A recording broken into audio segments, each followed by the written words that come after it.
Just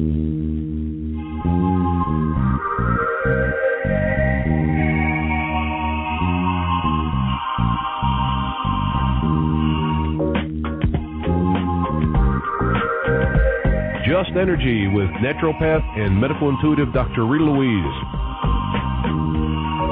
We have learned from Einstein's theories that matter and energy are one. Physicists believe that all systems in nature have their own particular way of vibrating. From the swing of a pendulum to the waves in the ocean to the light that brightens the sky each day, each of these oscillates at its own unique rate. In the same way, things such as rocks and minerals vibrate very slowly and at speeds that are imperceptible to us.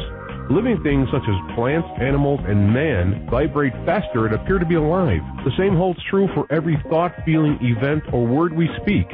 Each has its own frequency or rate of vibration. What many of us don't realize is if we take everything in our own universe down to its simplest form, it is all just energy. Join Dr. Rita as she explores questions such as, what are we made of? Why do we get sick? How can I live a more balanced and whole life? Call in and talk to her and her thought-provoking guest. Send us your questions and get the help you need to move beyond any obstacles or challenges that may be affecting your life, right from the source.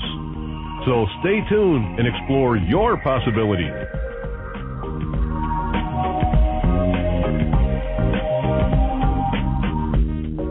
Hello and welcome to Just Energy Radio. I'm Dr. Rita Louise. Thank you all for tuning into the show today.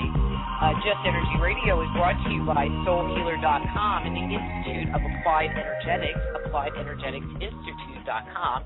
And to keep informed of the upcoming show schedule, visit www.justenergyradio.com and sign up for our newsletter.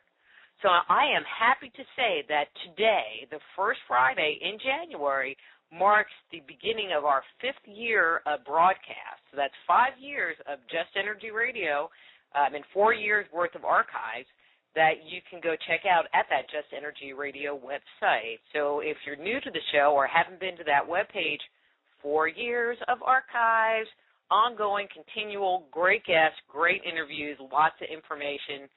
Check it out. Today we have one of my favorite people to have on because we always have these very deep conversations. And today we're going to be speaking with Michael Cremo about Hindu cosmology and human evolution. So let me tell you about Michael, and let's get him on the air. Michael Cremo is on the cutting edge of science and culture issues. In the course of a few months' time, he might be found on a pilgrimage to sacred sites in India, appearing on a national television show, lecturing at a mainstream science gathering, or speaking to an alternative science gathering. As he crosses disciplinary and cultural boundaries, he presents to his various audiences a compelling case for negotiating a new consensus on the nature of reality. Now, his webpage is mcremo.com, and he also, which we'll talk about a little later in the show, has a brand new book out called The Forbidden Archaeologist. Hey, Michael, thanks for coming on the show again. How are you? Hi, Dr. Rita. Nice being with you and all your listeners. I'll tell you congratulations on your multiple appearances on the Ancient Alien Show. And I have to tell you, and this is like a secret living room thing that we have, every time you come up on the screen, I point at the TV and go, I know that guy. And then we laugh. Well, so you're famous it has in my been fun living room. being on that series. It has been fun being on that series, yes. And I wanted to start there because, I've read your books, and I don't have the books in front of my hand, but your Human De-Evolution book and your Forbidden Archaeology book. And in my mind, it seems like there's, I don't want to say conflict with some of the things that they're proposing in that series. Yeah, that's right. And so now that I have you on the air, I'd like to get your opinion on that whole thing. And let me just kind of set this up. Because according to the series, we as mankind were created by a race of aliens.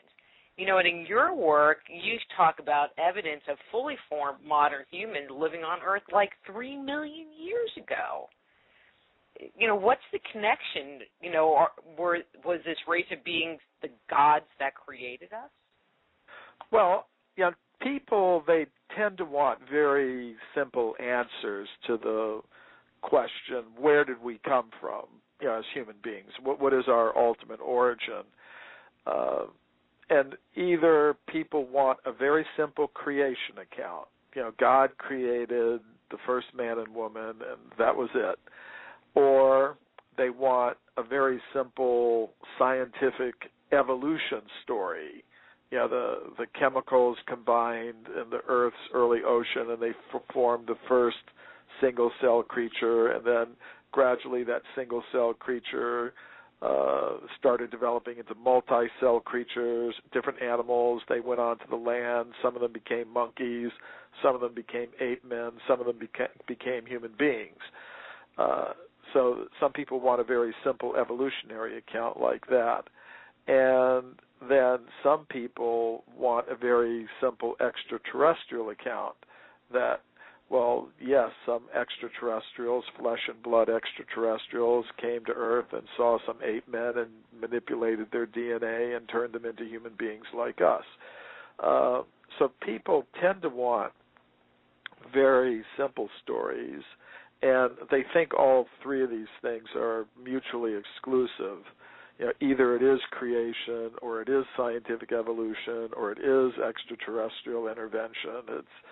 But I think the actual story may be a little more complex. What I would say is, well, yes, there is some supreme cosmic intelligence, you could call it God if you want, that's behind the whole thing. So there is a kind of an element of intelligent design or creation in there. But I think there is also a kind of evolution that goes on, but not the kind that today's materialistic scientists talk about. It's rather an evolution of consciousness. It's something that I talk about in my book, Human Devolution, where I propose we don't evolve up from matter, as most scientists now believe, but we devolve, or we come down from some higher level of pure consciousness, or Brahman, as it's called in the ancient Sanskrit writings of India.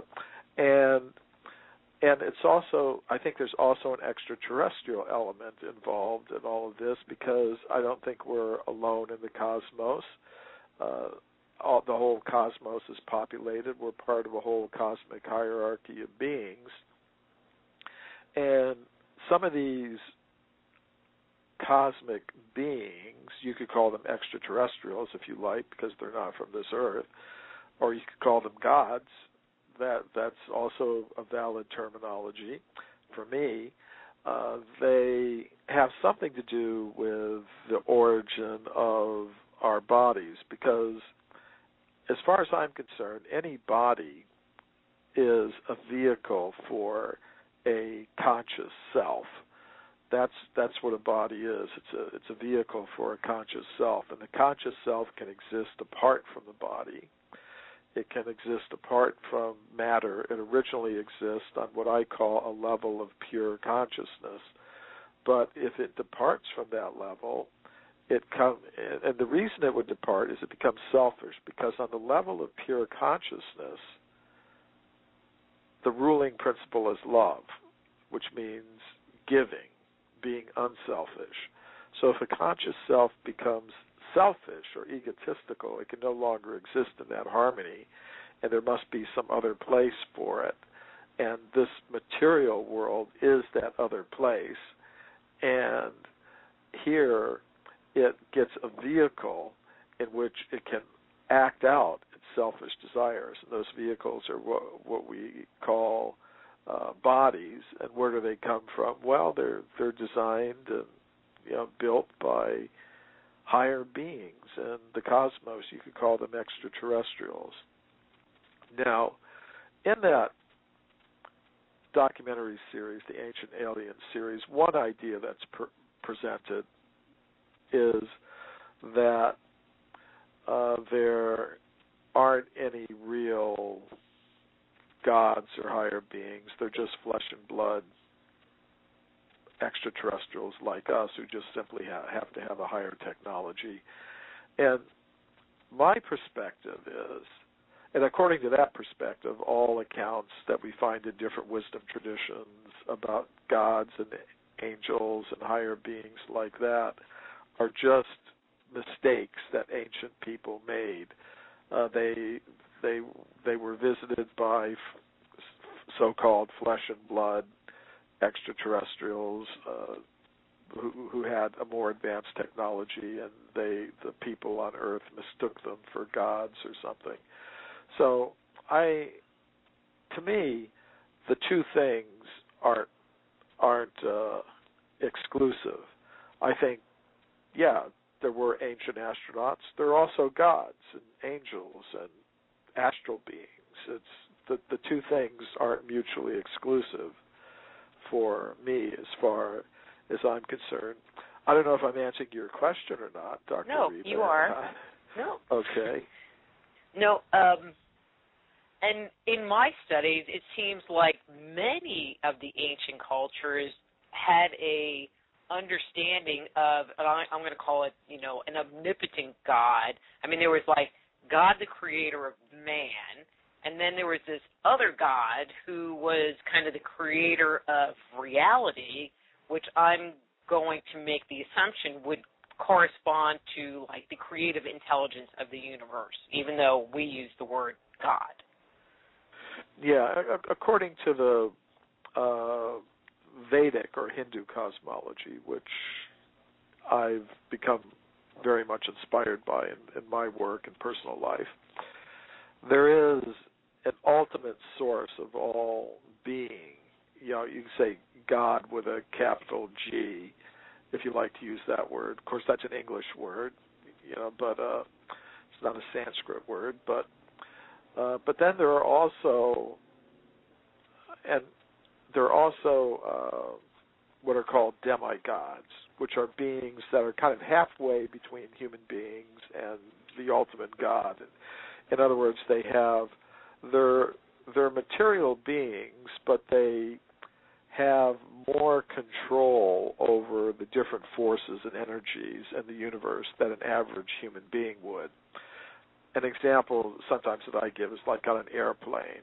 Everybody on an airplane is a human being, but one of the human beings a few of the human beings on the airplane are the pilot and co-pilot, and they have more responsibility for what's going on in terms of the airplane flying than the passengers sitting in the passenger department, although they're equally human beings. So I think in our cosmos, there's a similar situation. There's a lot of conscious beings who are human-like, but some of them have more power over the elements and energies and forces in the cosmos than an ordinary terrestrial human would have. And I would call those beings demigods, not God with a capital G, but demigods. So, and those beings are not worshipable. They're not ultimately spiritual. They're like us.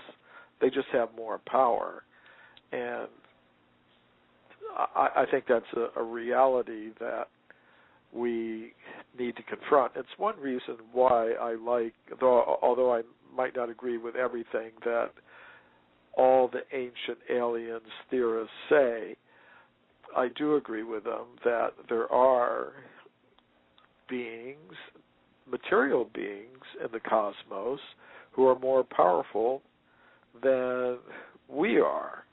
And I think there's also a supreme God who's completely spiritual and beyond all that. That's another thing I also accept. And so I agree with some things that some of the supporters of the ancient aliens theory say in that series that airs on the History Channel, but in other senses I might disagree with some of the things that they say, and whatever I said on that show, it has to be taken in the context of what I mean by these things. Mm-hmm. Oh, there have been points in time watching those shows that we just sit and laugh at some of the commentary. I mean, all in all, I think the series is great, but then there are certain things that get said it that does make people think. Yes, but then there are certain things that get said that just make me go. I just crack up. It's like, I don't think that was true. You know, good guess, maybe. But anyway, so, for example, Brahma, I mean, because there's Vishnu, who is the ultimate God, or that's the name of what we in the Western world would call God, I'm assuming. Yeah, with the and capital then there's V, yeah, with a capital V. So would Brahma be considered a demigod? I mean, how far down the chain? Because, you know, in the Vedic tradition, there's a million people. Right. Well, it is very complex. People tend to like simple ideas, but the Vedic ideas are quite complex. There is a supreme God, you could say. I prefer the term supreme conscious being, who's the source of all other conscious beings, because the Vedic universe is very much a consciousness-based universe. So there is a supreme God, you know, Vishnu or Krishna, but even that supreme God can expand himself into millions of avatars, different forms in which he can enter this world, and these forms are completely spiritual. That's the meaning of avatar, which some people are familiar with from the film that came out a couple years ago. But aside from this supreme conscious being and his avatars, there are the demigods who are responsible for running the material universe, and there are many of them. And the chief demigod is Brahma. He's like the creator God. The ultimate God is completely beyond matter. He's not very much concerned about the material universe and things like that. So to construct the material universe and the planets in it and the different sorts of bodies that are there for conscious selves who come down to this level of reality, there is a kind of cosmic engineering God, and his name is Brahma, and he would be a demigod, but the chief demigod. And then under him, there are many subordinate demigods that are responsible for the sun and the moon and the oceans and all the different natural phenomena. There's a demigod in charge of it. Kind of like in a city, you'd have a mayor, but then there's a chief of police, a traffic department, a water and power department. In any city, there's a lot of people who are responsible for keeping the machinery of the city going for the citizens. So in the Vedic universe, the demigods would be like that. They would be the intelligences that behind the scenes are making sure that the planetary systems are in order, the life support systems are in order, that various types of material bodies are available for conditioned souls or conscious selves to occupy. So Brahma, to again answer your question very briefly, would be in the demigod category, but the chief demigod. And these demigods that you're talking about, I mean, I think a lot of people have the impression that when you're talking about God or gods, the first image that comes into your mind is, the little old guy with the white hair and beard, sitting in the chair kind of directing things. But it sounds like what you're talking about, even in these demigods, is more about energies or vibration or level of consciousness as opposed to these people mixing things together and creating things in the physical world. Yeah, their creative process is different than, say, an ordinary human creative process, because they're more, first of all, they have bodies made of more subtle energies than we do, and they're more in touch with the subtle energies in the universe, which are the energies that can be manifested in grosser forms, but they're not ultimately operating on that level. Like if we would want to build a car or something like that, well, we have to extract metals from the earth, we have to refine them, we have to make them into different parts and screw them together and weld them together and think they don't deal with things on that level. They have a higher level of control so that they can manifest things in a different way by what would seem to us to be mystic powers.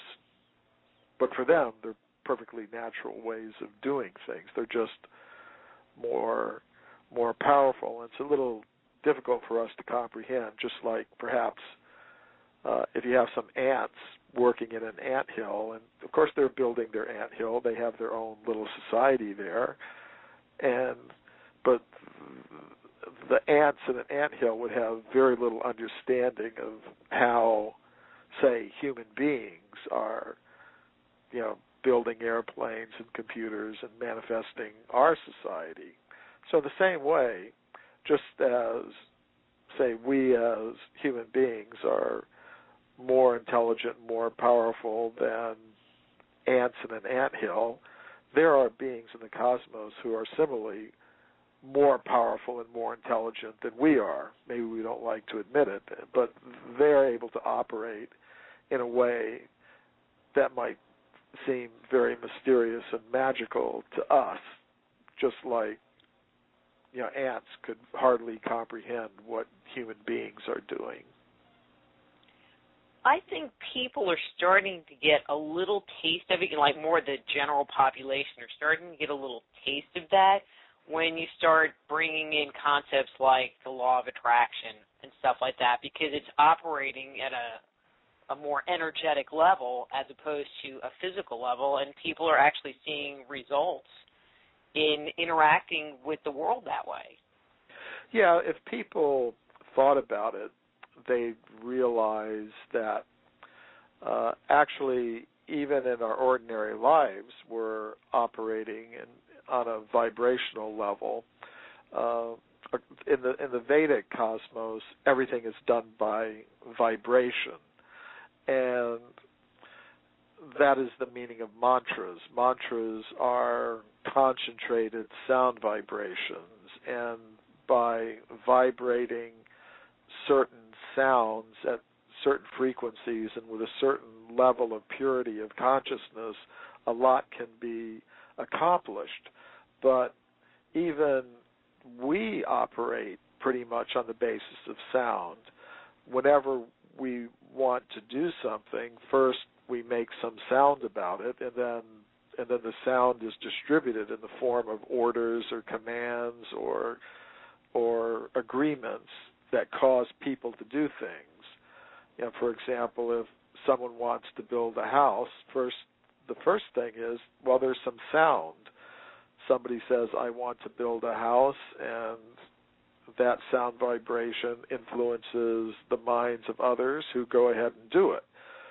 And even the sound, that's inspired by an even more subtle vibration of consciousness. There's conscious intention. So if we really thought about it, we'd understand that just even in our ordinary dealings, a lot of what we're doing is the manipulation of thought and sound, which are very subtle energies, and by properly manipulating sound and thought, we're able to control the grosser material elements. If we thought about it very carefully, we'd see that's pretty much the case. But it's something that we do without thinking very much about it. But in the Vedic cosmology, this sort of thing was done consciously with great understanding of what the connections between the subtler and grosser energies are, really. So we tend not to understand those things so well, and therefore we create a lot of problems in our attempts to manipulate the grosser energies. We get lots of conflict, we get lots of environmental destruction, we get a lot of bad side effects because we really don't understand the proper relationships between the energy of consciousness, the energy of mind, the energy of the grosser elements. So I would I agree think with manipulate you. is like a really appropriate word. Where in the Vedic tradition, there's more about surrendering to the energy and working with the energy, that is absolutely damned, right. Versus consciously trying to manipulate it, which puts you out of the energy and out of control of it. Yes, as I was saying, Dr. Rita, according to my understanding of the Vedic cosmology, which is very similar to other wisdom traditions, not that I think only in the Vedic cosmology is there any truth. If you look at any of the world's great spiritual cosmologies, they tend to have the same sorts of ideas. But I sort of chose the Vedic cosmology as something that works for me in a lot of ways. But according to that, we're all beings of pure consciousness, and there's a source of all conscious beings. And since we're all originally organically related, as all coming from the same source, conscious source, and we all exist in mutual harmony with the source of all energies and consciousness, everything works. That's why I was saying in the beginning, the only reason where there is a material world, a world of matter, is that some of the conscious selves become egotistical or selfish. And the ability to do that always has to be there. I mean, the ruling principle of that level of pure consciousness, where everything is in harmony, is love, which has to be freely given at every moment. And that freedom means and love means unselfishness. It means taking into account the desire of the other, not just your desires. So when a conscious self becomes egotistical and wants to put itself first in every circumstance, then it can no longer exist in that harmony. And there has to be another place where it can exist. So this material world that we live in is a kind of virtual reality system where conscious selves are allowed through the vehicles of material bodies to act out their selfish desires in competition with other conscious selves who are trying to do the same thing. And therefore, the basic mentality is one of exploitation, domination, control. Let's come back to that because that's a really interesting topic, and I have a couple of questions. I'm Dr. Rita Louise. We're talking to Michael Cremo. His webpage is mcremo.com, and his new book is The Forbidden Archaeologist. And we'll be back after these words from our sponsors.